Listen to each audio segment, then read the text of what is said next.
tumekuwa tukikutana kila mwaka, na leo tukifikisha miaka 10 tumekuja State House.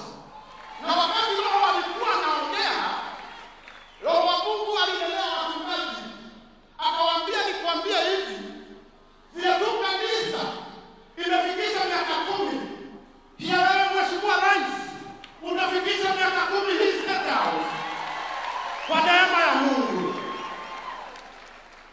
Kwa heshima, leo hatutaki kuongea mengi, sababu tunataka sana kusikia kutoka kwa Mungu.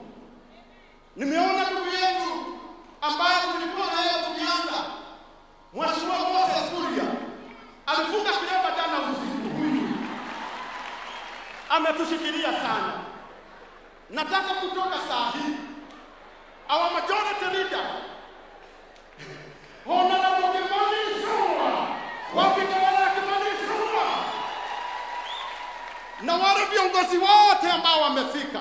Na kuna kijana wako mmoja ambaye amekuwa akitufikiria sana, anaitwa Konge